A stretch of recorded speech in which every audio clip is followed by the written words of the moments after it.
Indian Church of Christ, Shalom on you. May the Lord Jesus Christ bless you all and keep you safe. मसीह भारतीय कलीसिया को प्रभु यीशु मसीह के नाम में शांति और सुरक्षा निरंतर मिलती रहे। आप सब लोगों का प्रभु यीशु मसीह के नाम में क्राइस्ट मुक्ति द्वार फेलोशिप की ऑफलाइन ऑनलाइन सर्विस में स्वागत है। और हमारा आज का थीम है अपनी प्रार्थना को प्रभावशाली कैसे बनाएं। How make effective our prayer.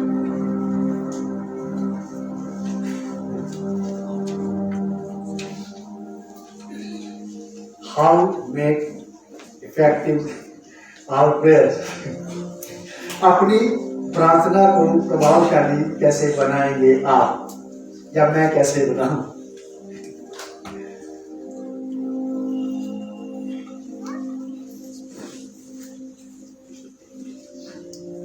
अपनी प्रार्थना को प्रभावशाली कैसे बनाएं।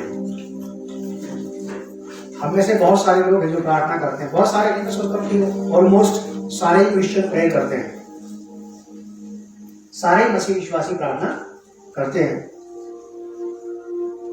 अब जैसा सिखाया जाता बताया जाता कि प्रेयर एक मसीह विश्वासी की लाइफ है। प्रार्थना एक साधन है किसी भी व्यक्ति का परमेश्वर से बातचीत करने का। प्रार्थना एक साधन है किसी भी व्यक्ति का परमेश्वर तक पहुंचने का, अपनी बातें परमेश्वर तक पहुंचाने का।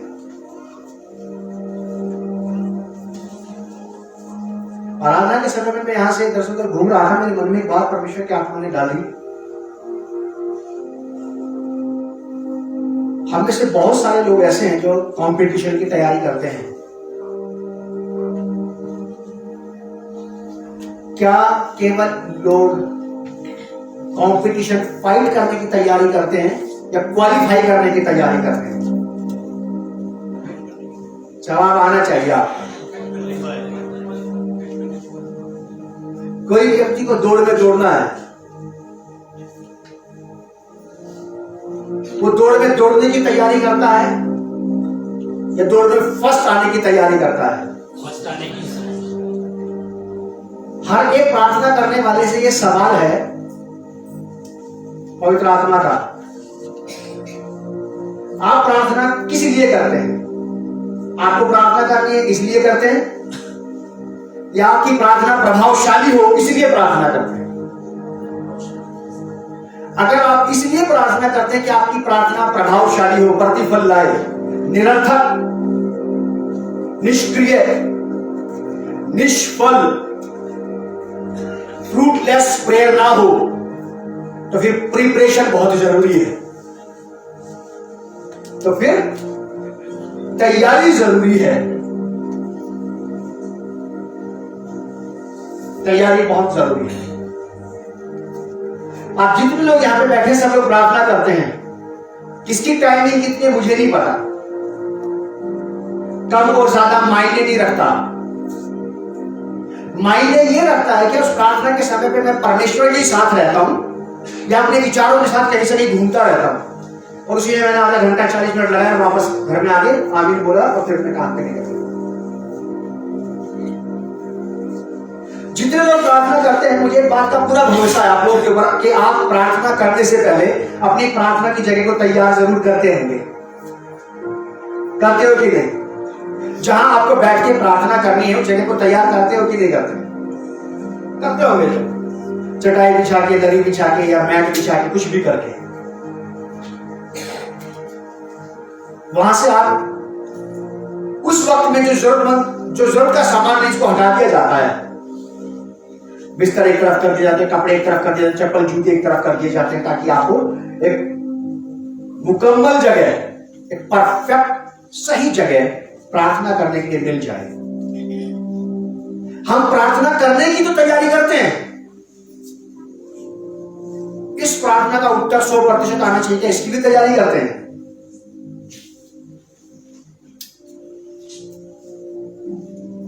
पिछले एक डेढ़ सप्ताह हो गया शायद इस बात को, मैं ऐसे बैठे बात कर रहा था ऐसे परमेश्वर से। परमेश्वर की आत्मा ने बहुत अच्छी बात मेरे मन में डाली, यही बात,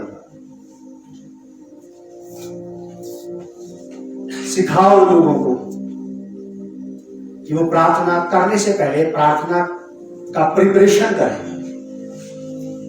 आप लोग जितने लोग यहाँ पे आए हैं, हमने से हर एक तैयारी की है यहाँ आने की।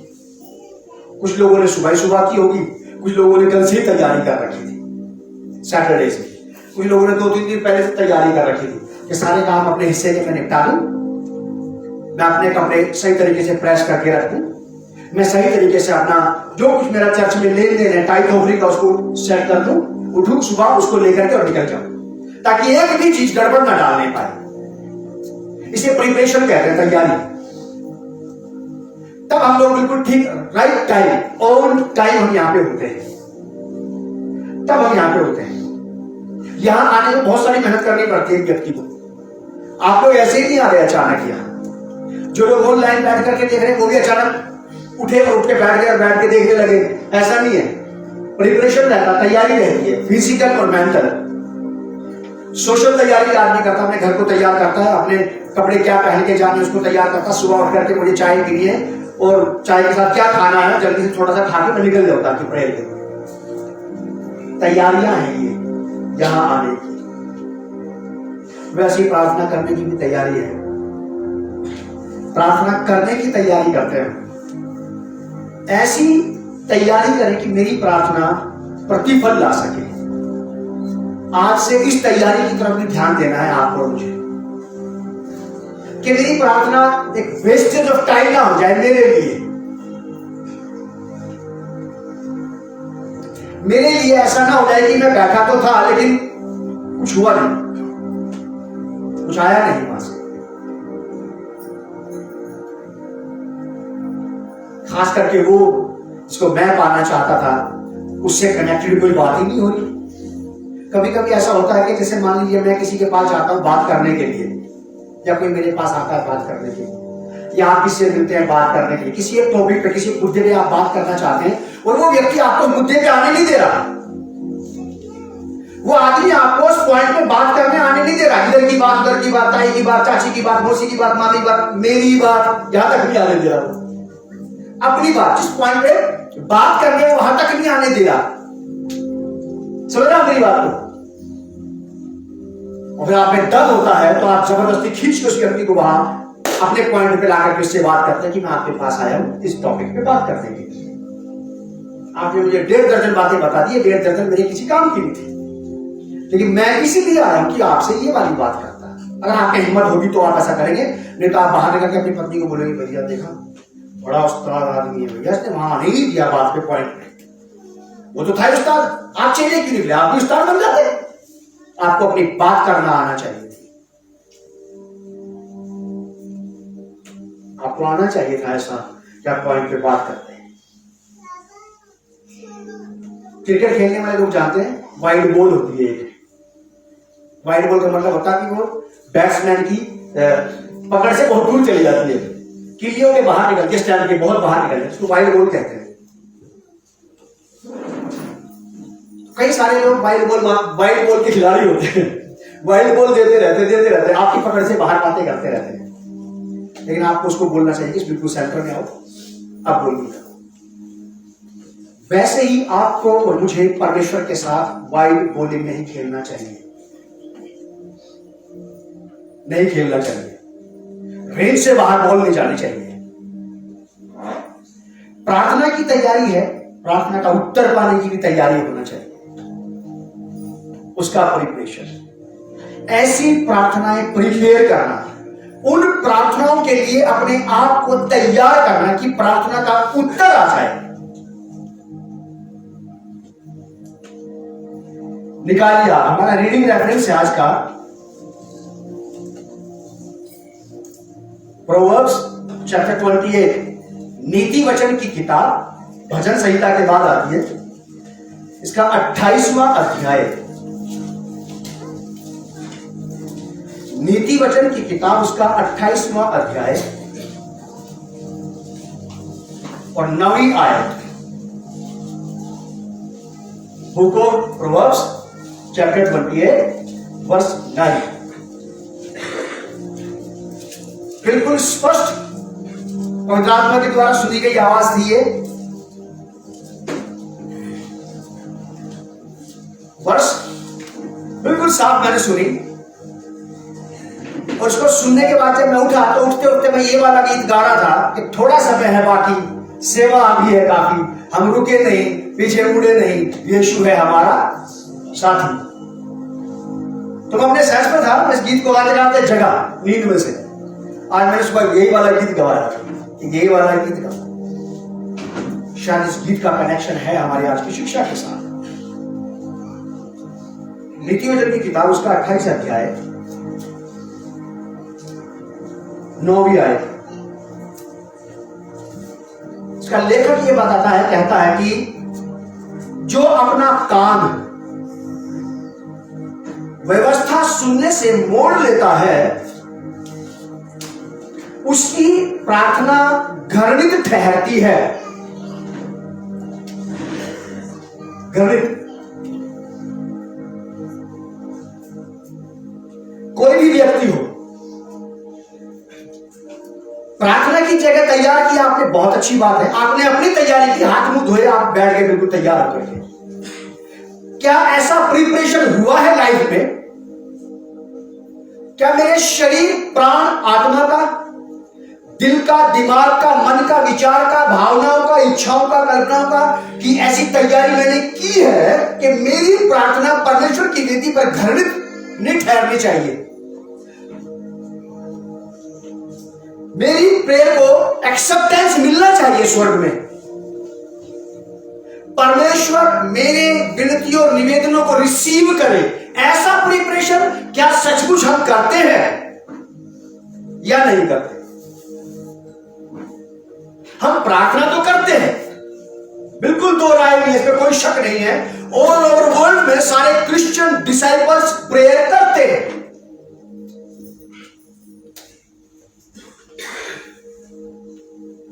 वो प्रार्थना इसलिए करते हैं, या तो उन्होंने प्रार्थना करने की तैयारी की है, या फिर उनका प्रार्थना करने का मन है, या फिर उनके मन में आया कि प्रार्थना करूं क्योंकि मैं हैबिचुअल हूं, मुझे आदत पड़ चुकी है। 18 साल पुराना क्रिश्चियन डिसाइपल हूं, तो मुझे प्रार्थना 18 साल से करते करते आदत पड़ गई, मुझे सुबह के बैठना ही होता है। अब ये मेरी बातें वहां तक पहुंची है या नहीं पहुंची है, ये मुद्दा बात की बात है। मैं बैठा, ये मुझे सेटिस्फेक्शन है बस।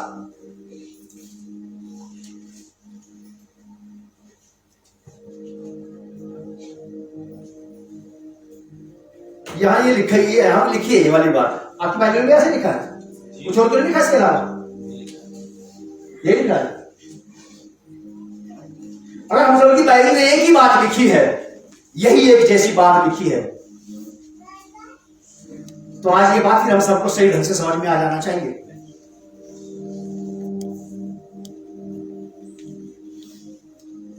जिस तरह आप और मैं यहां पर चर्च में आज तैयारी के साथ आए, अच्छे बढ़िया कपड़े प्रेस करके हमने पहने ठीक ढंग से, हम में से कोई भी फटे और उधड़े हुए कपड़े पहन के यहां पर नहीं है। हमने अपने घर में कोशिश की है अच्छे से अच्छा कपड़ा अलमारी में से निकालने की, हमने कोशिश की है बढ़िया तरीके से नहाने की, तैयार होने की, तेल लगाने की, क्रीम लगाने की, अच्छी तैयारी की है हमने यहां आने के लिए। और जिसके पास मिलना है, मान लो अगर उसी साल मुलाकात नहीं हुई तो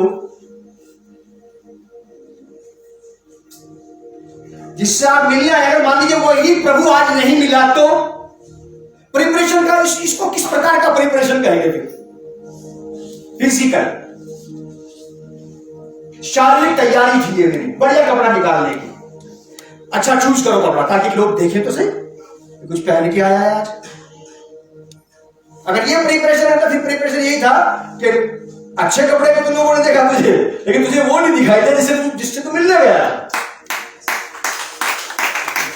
वो नहीं दिखा। मैं सच बताना चाहता हूं आप लोगों को कि आपको और मुझे भी प्रार्थनाओं की ऐसी तैयारी करने की आवश्यकता है कि मेरी प्रार्थनाएं स्वर्ग में एक्सेप्ट की जाए, रिसीव की जाए।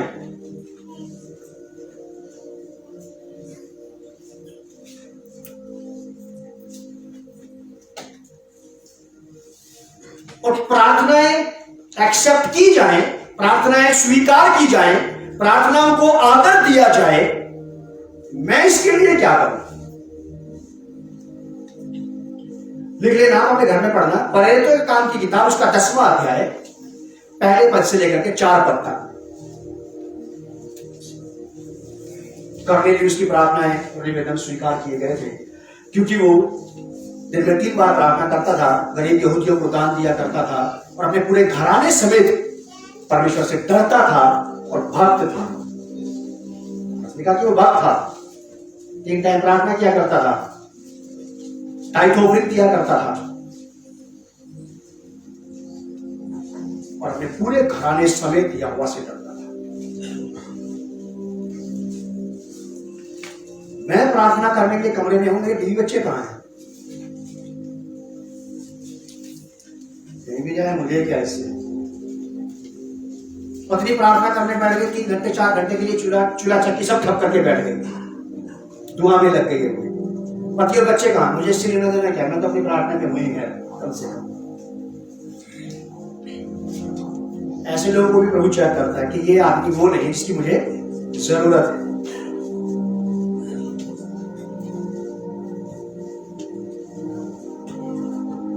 जो अपना कान व्यवस्था को सुनने से, परमेश्वर के वचन को, जो व्यक्ति परमेश्वर के वचन को सुनने से इनकार कर देता है, कान मोड़ देता है। कान मोड़ने का मतलब देसी भाषा में ऐसा कहते हैं, बुजुर्ग लोग कहा करते थे, हमारे घर में जब हम छोटे थे तो कुछ काम बताया दादा दादी ने तो हम टाल के निकल जाते, बोलते थे वो कान के ऊपर से टाल गया मेरी बात को। कान के ऊपर टालने मतलब क्या? सुना तो सही इसने, लेकिन इसने मुझे रिस्पॉन्स नहीं दिया। मैंने कहा था कि ये कर दे, उसने सुन तो लिया लेकिन किया नहीं, क्योंकि सारे घर वालों को पता है कि मैं बहरा नहीं था।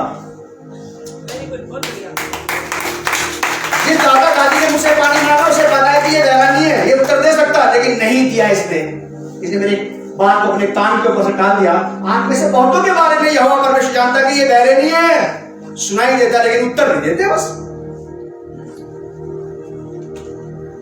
मुझे ये वाली बात पवित्र आत्मा ने बताई कि मैं आपको बताऊं।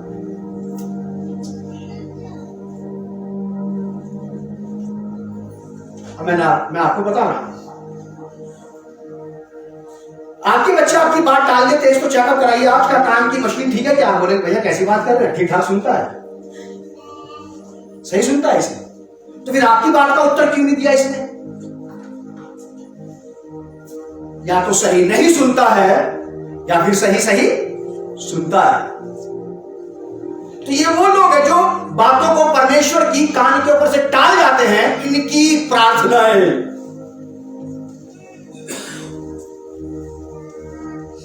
इनकी प्रार्थनाएं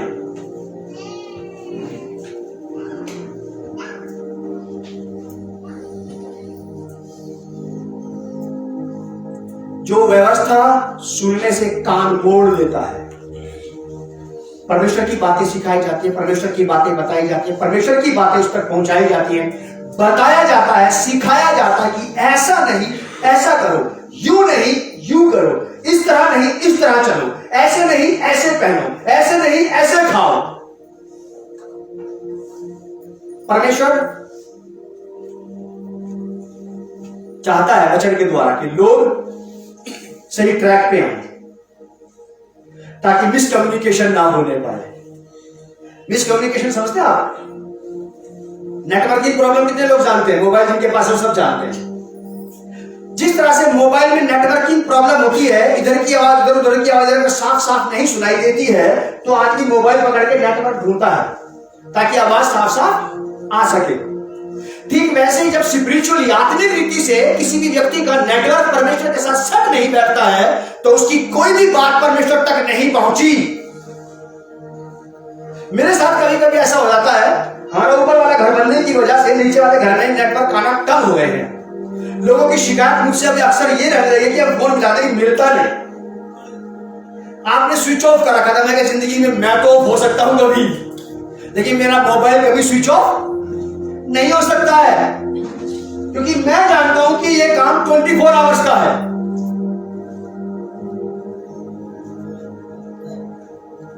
फिर कभी कभी ऐसा होता है कि किसी से मेरी बात जब हो जाती है, मैं अपनी बैठक में बैठ के बात करता हूं तो बड़ी हाँ करके थोड़ा नेटवर्क पकड़ के थोड़ा तिरछा होकर इधर से खिड़की की तरफ वहां आके थोड़ा मिलाने की कोशिश करता, बात हो जाती है तो ठीक है, नहीं होती तो फिर मुझे बाहर वाले अपने ड्राइंग रूम में आना पड़ता है।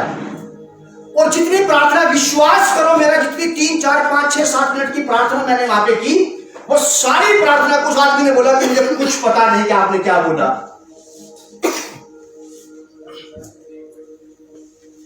ठीक है, उसने बोला कि मुझे कुछ पता नहीं आपने क्या बोला।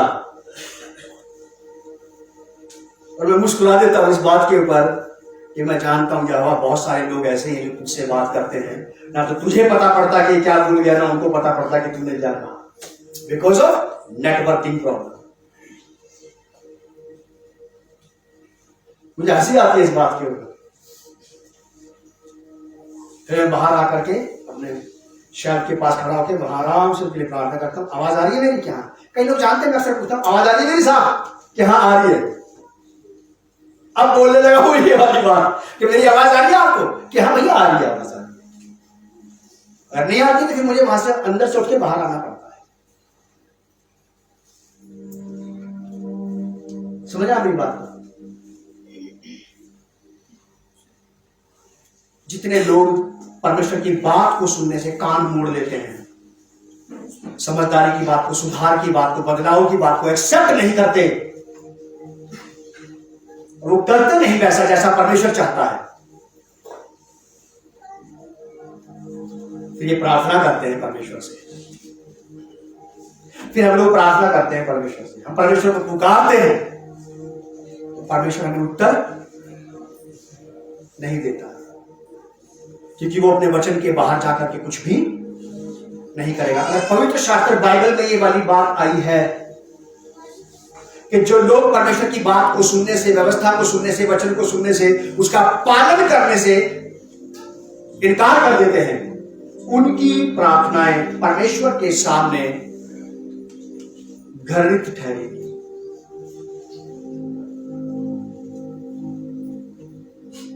जब भी कभी आप सुने परमेश्वर के वचन को या खुद पढ़े, इब्रानियों की पत्री में ऐसा लिखा है कि आज तुम उसके वचन को सुनो तो अपने दिलों को कठोर मत करना, अपने मनों को कठोर मत करना। अगर आज तुम उसकी बात सुनो तो, क्योंकि आज ही का दिन उद्धार का दिन है, आज ही का दिन है जो आपके लिए कल्याण, छुटकारे, शांति और आनंद का दिन बन सकता है। इसकी शर्त यह है कि हम उसकी आवाज को सुन लें, उसकी बात को सुन लें कि वो क्या कह रहा है आखिर मुझसे।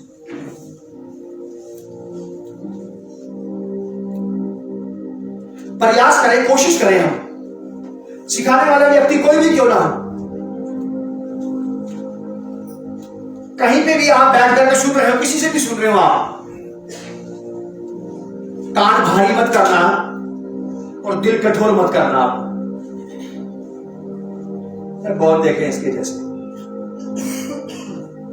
सालों से बोलता है, इसका काम बोलने का इग्नोर करता है, क्या है यार खराब काम ये दिया तो मैं क्या कर रहा हूं।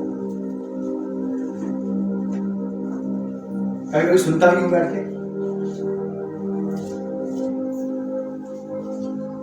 कभी भी ऑनलाइन या ऑफलाइन आप किसी भी सेवक या सेविका को सुन रहे हैं, चाहे आपके पसंद का, हमारी पसंद की बात हो या ना हो, हमें पसंद आए या ना आए, लेकिन तो भी हमें अपने कान को भारी और दिल को कठोर कभी नहीं करना चाहिए।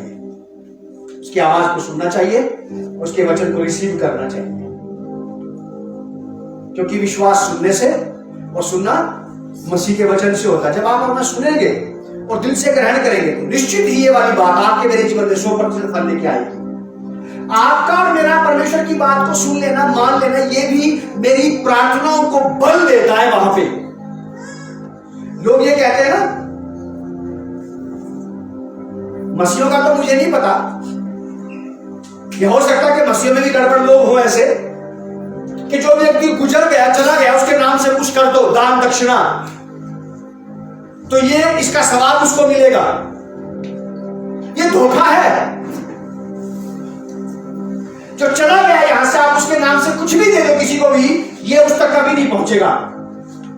इसके मजे हो गए जिसको दिया है, इसकी आंख पट्टी लग गई, बस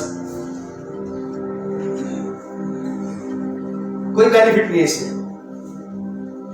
मसीहों में भी अगर ऐसी ही स्थिति है, विश्वासियों की, सेवकों की, प्रार्थना करने वालों की, कि लगातार प्रार्थनाएं करते चले जाएं, उत्तर आया या नहीं आया से कोई लेना देना नहीं। जो बोलना है बोलते चले जाएं, और बस बोलते ही चले जाएं। किसी से ये नहीं मुड़ के पूछते कि उत्तर आया था मैंने परसों जो बोला था। हिम्मत ही नहीं है, हिम्मत नहीं है ये सुनने की कि आपकी बात का उत्तर नहीं आया। अगर ये हिम्मत आ जाएगी कि मुझे कोई मुझसे कहे कि आपने प्रेयर की थी और उत्तर नहीं आया, तो मैं फिर प्रिपेयर करता हूं अपने आप को और ज्यादा। मैं समझ जाता हूं कि कमी कहां है लैकिंग, फिर मैं समझ जाता रुकावट कहां है, कौन सी बाधा है। मैं अपने अंदर खोजने लगता हूं चीजों को कि कौन सी चीजें हैं ऐसी। अगर यही परमेश्वर का राइट टाइम नहीं था इस प्रार्थना का उत्तर देने का, तो मैं समझता हूं कि हाँ ठीक है ये वाली बात हो सकती है। लेकिन तो भी अगर मुझे इस बात का पता नहीं है कि यही राइट टाइम था उत्तर ना मिलने का, तो फिर मेरा फर्ज बनता है इस बात को जानने का कि क्यों। इसके लिए प्रार्थना करता हूं, पलट करके उससे जरूर पूछता हूं कि कैसा फील कर रहे हैं आप। अगर उसको अच्छा कंफर्ट फील होता है प्रार्थना से तो ठीक है, नहीं होता है तो फिर नेक्स्ट राउंड प्रेयर। फिर पूछा उससे, फिर उत्तर आया तो ठीक है, नहीं आया तो फिर एक राउंड और प्रेयर। और 3 से ज्यादा मैं किसी के लिए भी नहीं करता। बहुत रियल चांस हो जाते, कभी कभी 4 और 5 उससे आगे मैं जाता नहीं। मैं उस व्यक्ति को छोड़ देता हूं वहीं पे और परमेश्वर के साथ अपने उस चीज को खोजने लगता हूं कि मेरे इतने पुकारने के बावजूद भी क्या वजह थी कि इसे इसका उत्तर नहीं मिला। उसकी कमी तो मैं एकदम बता दूंगा, खड़ा होते क्या दूंगा कि मैंने आपके लिए ये बोला था कि परमेश्वर ये कर देगा 5 तारीख को, और हुआ नहीं, आज 8 तारीख हो गई। आपने बोला थी 5 तारीख को, आपने बोला था काम बन जाएगा, बना नहीं। तेरे अंदर कमी होगी, ये कहना तो मुझे आता है, ये तो मैं नींद में भी कह सकता हूं। किसी की भी कमी बताना ये तो मैं सोते सोते भी कर दूंगा, लेकिन अपनी कमी खोजना कि प्रेयर तो मैंने की थी ना, इसकी बाल्टी नलके के नीचे रखी थी और मैं नलका था। कोई ना कोई तो गड़बड़ होगी, या तो पानी मिट्टी वाला है या फिर पानी बिल्कुल भी नहीं आया। आपकी और मेरी प्रार्थनाएं परमेश्वर के सामने स्वीकार की जाए, ऐसी प्रार्थनाएं करने की जरूरत है आपको और मुझे। और ऐसी प्रार्थनाएं आप और हम कर लेंगे परमेश्वर के वचन की आधीनता को स्वीकार करने के साथ, परमेश्वर के वचन के अनुसार चलने, जीने, ओढ़ने, पहनने, खाने पीने के द्वारा से जैसा परमेश्वर का वचन हमें सिखाता है, ठीक जस्ट वैसा ही करने से हम परमेश्वर के वचन का आदर करते हैं, तो परमेश्वर का आदर करते हैं। और जब हमारे शब्द, हमारे वचन परमेश्वर के पास पहुंचते हैं, तो परमेश्वर भी उनका आदर करता है, तब परमेश्वर भी आदर करता है।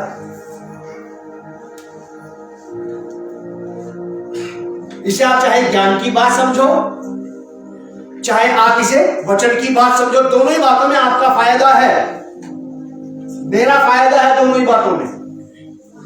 मैं प्रयास ये करूंगा आपसे कि मेरी प्रार्थनाएं घृणित न ठहरे, निरर्थक, निष्क्रिय, निष्फल ना ठहरने पाए। अब इसका भी प्रयास करना पड़ेगा। क्या करना पड़ेगा? सुधारना पड़ेगा अपने आप को। प्रार्थनाएं वहां स्वीकार की जाए, अब कपड़े नहीं सुधारने। परमेश्वर के यहां आपकी प्रार्थना सुनी जाए, अब आपको जगह तैयार करने की जरूरत नहीं है, अब तो जीवन ही तैयार करने की जरूरत है ताकि वो वहां एक्सेप्ट की जा सके। अब कपड़ों के खासे में तो परमेश्वर आया है कि बढ़िया बढ़िया कपड़े पहन के दिखाया हमने उसे, हर फैशन का चलता कपड़ा पहन के दिखाया हमने उसे, वो हमारे झांसे में आया है।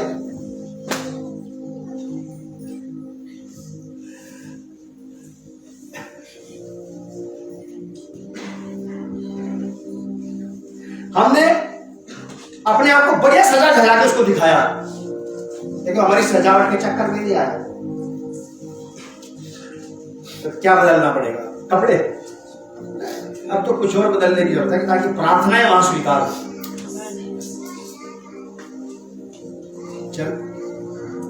चलिए नीति वचन की किताब उसका 28 अध्याय 9 पद निकाले आप लोग अपनी बाइबल में। नीति वचन 28 का 9, जो अपना कान व्यवस्था सुनने से मोड़ लेता है उसकी प्रार्थना घृणित ठहरती है। नीति वचन की किताब उसका 15वां अध्याय 29 आयत, नीति वचन 15 का 29 लिखा कि यहोवा दुष्टों से दूर रहता है। कोई ऐसी चीज, कोई ऐसी बात, कोई ऐसी मनोकामना,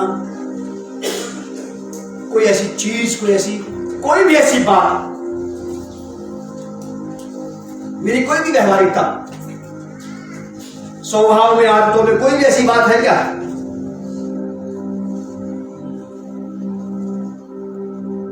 यहोवा दुष्टों से दूर रहता है परंतु धर्मियों की प्रार्थना सुनता है। 28:9 में भी ये लिखा था नीति वचन की किताब में कि जो व्यवस्था को सुनने से कान मोड़ लेता है, परमेश्वर की बातों को कानों के ऊपर से ऐसे ही जाने देता है, ध्यान नहीं देता, सुनता नहीं, करता नहीं है, उसकी प्रार्थना धर्मी ठहरेगी। करते रहो। फिर हम आपस में डिस्कस करते एक दूसरे से, एक दूसरे बात करते, भैया क्यों नहीं उत्तर आ रहा होगा, हम भी कहते डरो नहीं, मारो एक धक्का और हो जाएगा, हम भी करेगा डर लगता है ये कहने से आप ये सुधारो अपने आप को कहीं ना कहीं से। वेरी गुड, बहुत बढ़िया। तेरा पूछा आड़ा पड़ना ठीक ठाक करो। भीड़ भाड़ के इलाके में तो आप हम नहीं चलते, थोड़ा बच के। शादी में खाना कितने लोगों ने खाया आज तक? टेबल से खाना लेके आपकी कुर्सी तक आने का सफर आसान रहता है क्या? आपने खाना ले तो लिया, अगर खाना दुबल हो गया कैसे? अपने ऊपर भी ना गिरे हो, किसी और के ऊपर भी ना गिरे, बस ऐसा ही है साहब। अपने आप को इस संसार से, संसार की सलाहट से बचते बचाते हुए आपको चलना पड़ेगा ताकि आप किसी प्रकार इस लेवल पर आ जाएं हम कि हमारी प्रार्थनाओं के बीच में और परमेश्वर के बीच में कोई रुकावट और बाधा बंधन न रहे। प्रार्थना तो कर ली, प्रार्थना तो कर लिया आपके मैंने, और उत्तर भैया पूछे तो बोलिए हम 4 घंटे प्रार्थना करते हैं, 4 घंटे तो करते हैं हम प्रार्थना, उत्तर कितनी प्रार्थनाओं का आता है? थोड़ा आसान है, किसी को ये बोल देना कि तुम्हारे अंदर कमी है, खोटे से तुम्हारी प्रार्थना मैंने की थी, उसका उत्तर नहीं आया, ये कहना बहुत मुश्किल है कि मेरी कौन सी गड़बड़ी की वजह से तेरी प्रार्थना का उत्तर नहीं आया।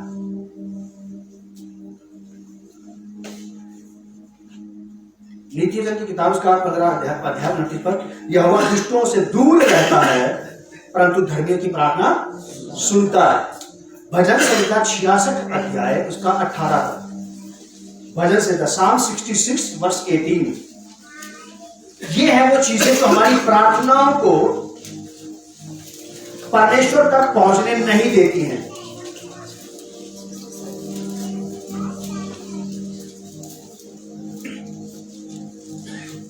भजनकार कहता है कि यदि मैं मन में अनर्थ बात सोचता, मेरे मन में अगर अनर्थ बातें, व्यर्थ बातें, बेफिजूल की बातें, शारीरिक सांसारिक लालसा अभिलाषा की बातें होती तो प्रभु मेरी ना सुनता। उसने सुना नहीं, कोई नहीं सुना तो क्या, फिर भी ठीक है, उसी में कोई गड़बड़ होगी जरूर, वही जरूर गलत होगा। वो प्रभु है तो इसका मतलब क्या कि वो सही है कि मैं तो ठीक हूं अपनी जगह पे। अब प्रभु को अपने आप को चेक करना चाहिए। ऐसा हमेशा नहीं कह सकता है, हमेशा कोई ऐसा नहीं कह सकता, नहीं कोई ऐसा सोच सकता कि प्रभु में कोई गलती होगी। लेकिन हम इतने दिलदार हैं कि ये भी नहीं सोच सकते कि हमें कोई गलती होगी।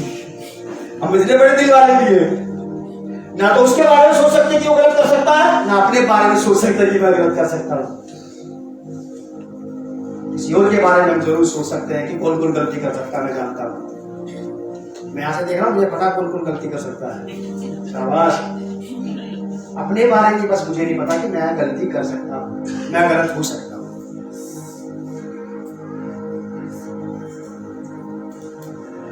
ये है वो क्लू, ये है वो टूल्स जो हमारी मदद करेंगे कि मुझे क्या बनना है क्या नहीं बनना है। दुष्ट का मतलब होता है परमेश्वर की बातों को टाल जाने वाले लोग। अब चाहे वो हमारे घरों में पाए जाते हो या हमारे कलीसिया में पाए जाते हैं, हम तो किसी को कुछ कह नहीं रहे, हम तो वचन का छंदी विच्छेद करके बता रहे कि बात का अर्थ ये है। भजन संहिता में एक जगह पे ऐसे लिखा कि दुष्ट को मेरी व्यवस्था की चर्चा करने से क्या लाभ। उस आदमी को मेरा वचन दूसरों को बताने से क्या फायदा, तो खुद नहीं चलता इस बात के ऊपर। परमेश्वर किस दिन पकड़ेगा प्रचारकों को, इन विश्वासियों के पादरियों को पकड़ेगा, किस दिन पूछेगा इनसे, तू तो खुद तो चलता नहीं था, तेरा मतलब क्या बनता था मेरी बात फला व्यक्ति से करने का, तेरा मेरा कोई लेना नहीं देना नहीं, तेरी मेरी मुलाकात नहीं होती, तू क्यों जाकर के उनको बताता था लोगों को। अगर आप और मैं हमारे घर में परमेश्वर के वचन का पालन और आदर नहीं हो रहा है तो मैं आपको बताना चाहता हूं किसी को मत सिखाओ, क्योंकि मुझे तो पहले खुद सीखने की जरूरत है। मैं तो दुष्टता में आ जाऊंगा, नहीं तो मैं तो दुष्टता में फंस जाऊंगा, बेफिक्र में दुष्ट कहला रहा हूं, धर्मी नहीं कह रहा है। वचन का प्रचार करने वाले बहुत बढ़िया बोलता हूं, वाला भैया अच्छी बात बता गया, बात तो अच्छी बता गया, नहीं घर में अगर कोई दुष्ट पाल रखा हो तो जो उनके रहते रहते परमेश्वर की बात नहीं सुन रहा। अगर मैं अपने घर में फ्लॉप हो गया हूं, फेल हो गया हूं, तो मुझे किसी घर दूसरे के पास जाके प्रचार करने की कोई जरूरत नहीं है।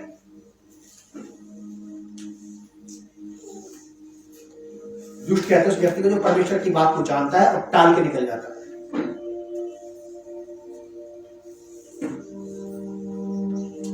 हमें बहुत सुधरने की जरूरत है, बहुत ज्यादा ठीक होने की आवश्यकता है हम लोगों को। लास्ट की बात पहला यूहन्ना 3:22 पर, पहला यूहन्ना 3:22 पर,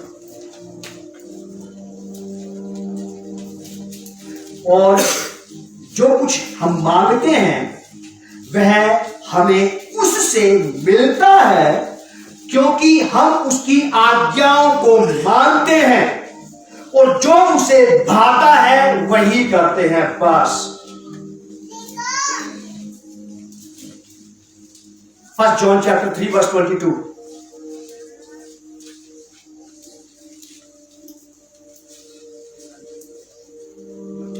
आपको और मुझे बहुत होशियार होने की जरूरत है। अपने घरों के अंदर हमें बहुत ध्यान रखना है। आपके घर में छोटे बड़े बच्चे हैं, समझदार भी हैं और ना समझ बच्चे भी हैं। आपको बहुत केयरफुल होने की आवश्यकता है कि क्या मेरे बच्चे ये बात सीख रहे हैं, क्या मैं इनको सिखा रहा हूं, क्या मैं इनको बता रहा हूं, और क्या ये लोग कर रहे हैं जो मैं कहता हूं इनको। अगर ये नहीं कर रहे हैं तो ये मान के चलिए, चाहे मेरा घर हो, मेरे बीवी बच्चे हो, मेरा अपना परिवार हो, मेरे घर में कोई ना कोई एक परमेश्वर का विरोध करने वाला, दुष्ट कहलाने वाला व्यक्ति तैयार हो रहा है, जो परमेश्वर की बातों को तो जानता था, सुनता था, लेकिन मानता नहीं था। अब चाहे सुनने वाले हो चाहे सुनाने वाले हो, ये एक ऐसा फ्रेम है इसमें हम सब आ जाते हैं कि दुष्ट को मेरी व्यवस्था की चर्चा करने से क्या लाभ, क्या जरूरत है बताने की उसको।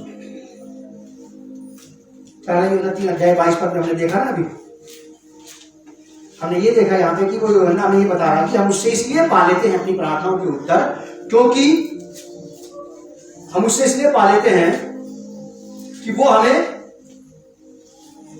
हम उसके मन के अनुसार करते हैं।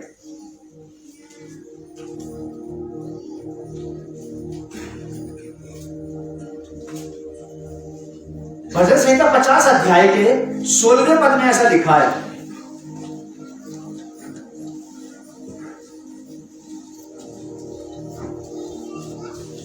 भजन संहिता 50 अध्याय के 16वें पद में ऐसा लिखा है,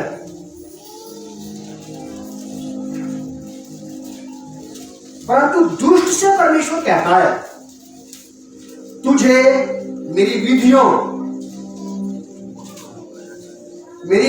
का वर्णन करने से क्या काम,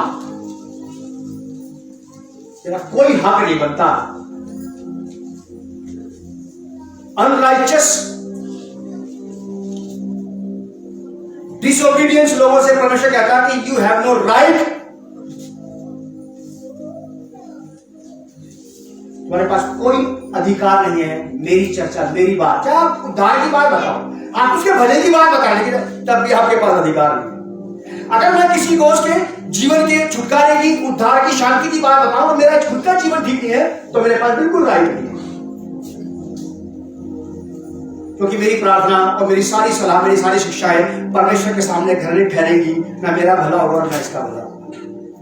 मैं कितनी अप्रोच कर लूं परमेश्वर से शांति के लिए, वो सारी अप्रोच, वो सारी बातें घृणित ठहरेगी, वे एक्सेप्टेड नहीं होंगी वहां पे। हमारी बहुत सारी प्रार्थनाओं के उत्तर नहीं आए, क्यों आए? परमेश्वर ने नहीं दिया। ये तो बहुत शॉर्टकट रास्ता है। और ये वाली बात कहां जाएगी फिर? क्या हम इस फ्रेम में नहीं आते? अच्छा तुम नहीं आते, कौन आता है? फलाना आता है, वो है, हम नहीं है भाई।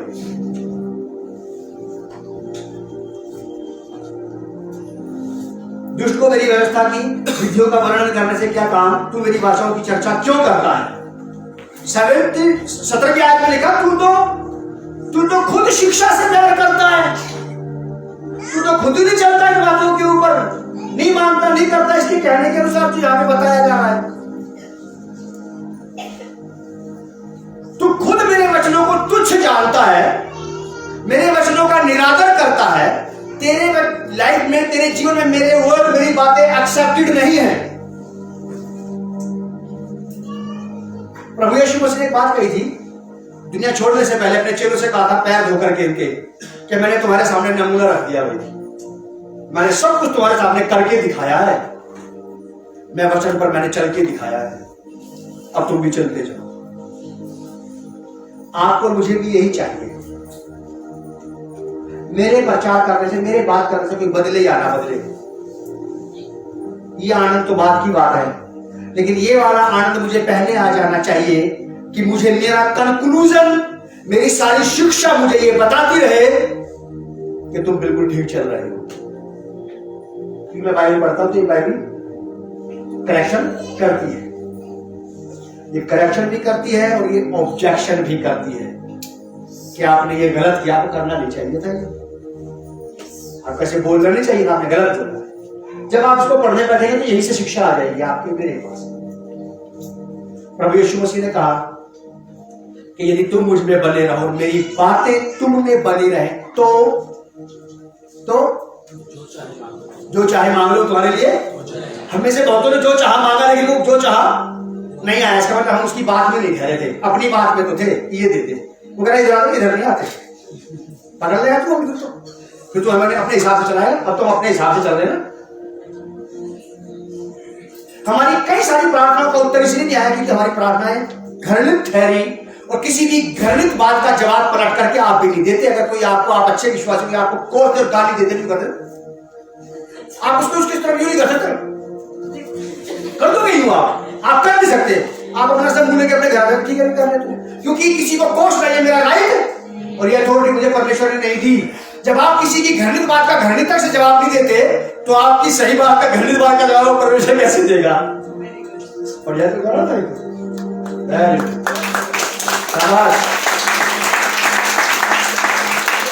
लोग हमें गाली देंगे, गाली नहीं देते, हम उसकी घृणित बात का जवाब घृणित बात से नहीं दे रहे। तो परमेश्वर हमारी घृणित प्रार्थनाओं का उत्तर कैसे दे देगा? यीशु मसीह के द्वारा हमारी प्रार्थनाएं एक्सेप्टेंस है, एक्सेप्टेड है, लेकिन वही यीशु मसीह ये भी कह रहा है कि तुम मुझ में बने रहो और मेरी बातें तुम में बनी रहे, तब उसके बाद जो मांगोगे वो मिलेगा। धोखे और झांसे में मत आना कि यीशु मसीह ने क्रूस पर सब कुछ पूरा कर दिया। उसने सब कुछ पूरा नहीं किया, उसने आपके और मेरे लिए उद्धार की व्यवस्था पूरी की है, अधीनता और आज्ञाकारिता की व्यवस्था पूरी नहीं की। वो आज्ञाकारिता तो मुझे ही करनी पड़ेगी अभी भी। वो करते जाए तो उसको करना चाहिए, मुझे वो देखे तो मुझे करना चाहिए। आप उसके जाने के बाद तो दे गया ना वो। उसने बोला मैं तो पिता के पास जा रहा हूं और तुम आपस में एक सा प्रेम रखना, इसी से लोग जान जाएंगे कि तुम मेरे चेले हो। अब हमें उसकी बात माननी चाहिए कि नहीं? क्या है हमारे में एक सा प्रेम? नहीं, वो यीशु मसीह पूरा कर लेंगे अपना, ये हमारा काम है, उसी का काम। तो उसने अपना काम कर दिया, आपको मुझे अपना काम करना चाहिए, और आपको मुझे पूरा प्रयास करने की आवश्यकता है आप नीति वचन 28 अध्याय के 9 पद को अपने जीवन में कभी ना भूलने की कोशिश करना, प्रयास करना कभी ना भूलने की।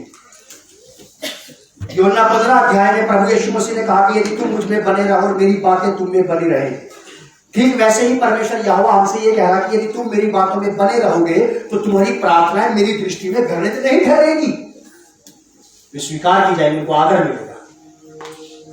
प्रार्थना में प्रार्थना, प्रार्थना में प्रार्थना, प्रार्थना में प्रार्थना, प्रार्थना में प्रार्थना, उत्तर मिले ना मिले, मूल्यांकन करना चाहिए, बैठ करके सोचना चाहिए क्यों, कहां जा रहे सारे तीर चौक चला रहा हूं।